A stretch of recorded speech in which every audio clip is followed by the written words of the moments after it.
দেখুন বন্ধুরা, একটি লোক রাস্তাতে হেঁটে যাইতেছিল, তো হঠাৎ করে দেখতে পারে যে একটা নারকেলের ঠোলা নড়াচড়া করতেছিল। তো তারা আগ্রহ সহকারে তো দেখতে গেল, যায় তো দেখে পুরাই অবাক হয়ে গেল।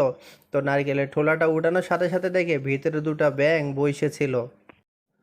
দেখুন বন্ধুরা, লোকটি পুকুরটি চেঁচার পরে সারা পুকুর খুঁজেও যখন মাছ খুঁজে পাচ্ছিল না, তো যখন কাদা সরাইলো, কাদার নিচে সব মাছগুলো কত সুন্দর করে শুয়ে আছে। আসলে কিন্তু শিং মাছগুলো অনেক চালাক হয়ে থাকে, তারা সব সময় মাটির গভীরে যায়, এইভাবেই কিন্তু লুকায়ে থাকে।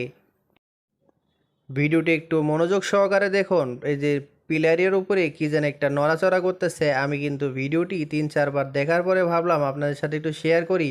তারপরে আমি বুঝতে পারলাম না যে আসলে পিলারের উপরে ওটা কি বসে আছে।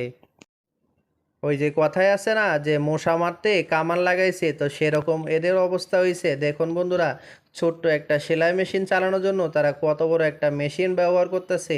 তো এই মেশিনটা যদি রানিং হয়ে যায় তাহলে কিন্তু এই সেলাই মেশিনের 12টা বেজে যাবে। এই পোকাটা যদি গাছের পাতায় বসে থাকে, আপনি কখনো বুঝতেই পারবেন না আসলে এটা পোকা নাকি গাছের পাতা। দেখুন কত সুন্দর আল্লাহ তাআলার সৃষ্টি।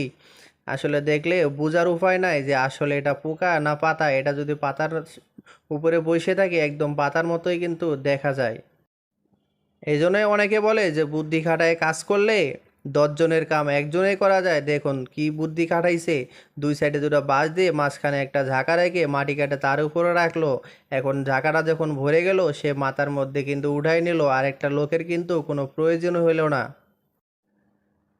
আগে মোটা মোটা গ্লাস দেখে ভাবতাম এই গ্লাসগুলো আসলে কিভাবে কাটে, তো আজকে দেখুন গ্লাসগুলো কিভাবে কাটে। আমিও আগে জানতাম না যে গ্লাসগুলো সামান্য একটা কলমের দ্বারাই কত সুন্দর করে কেটে ফেললো। আসলে এত মোটা গ্লাস এই সামান্য একটা কলম দিয়ে কিভাবে কাটে আমার মাথায় এখনো ঢোকে না।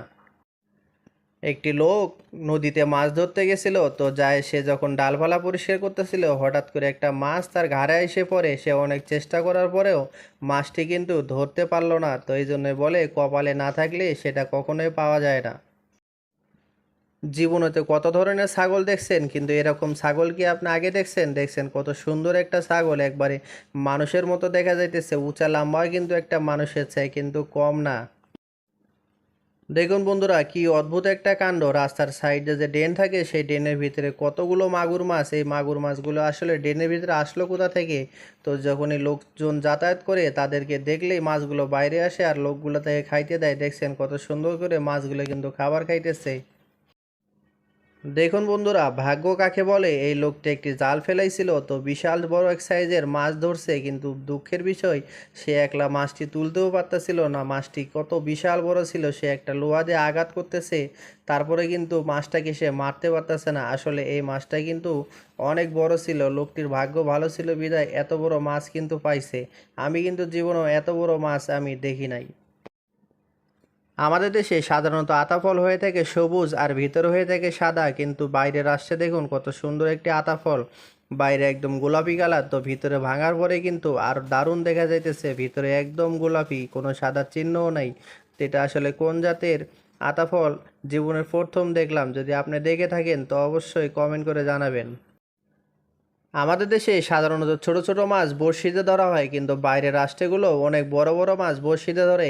এই বড় বড় মাছ ধরা কিন্তু এত সহজ না। সেই মাছ ধরার জন্য কিন্তু তাদের দীর্ঘদিন যাবৎ এভাবে প্র্যাকটিস করতে হয়। এই প্র্যাকটিস যদি না করে মাছ ধরতে যায় তাহলে কিন্তু তারা বিপদে পড়ে যাবে।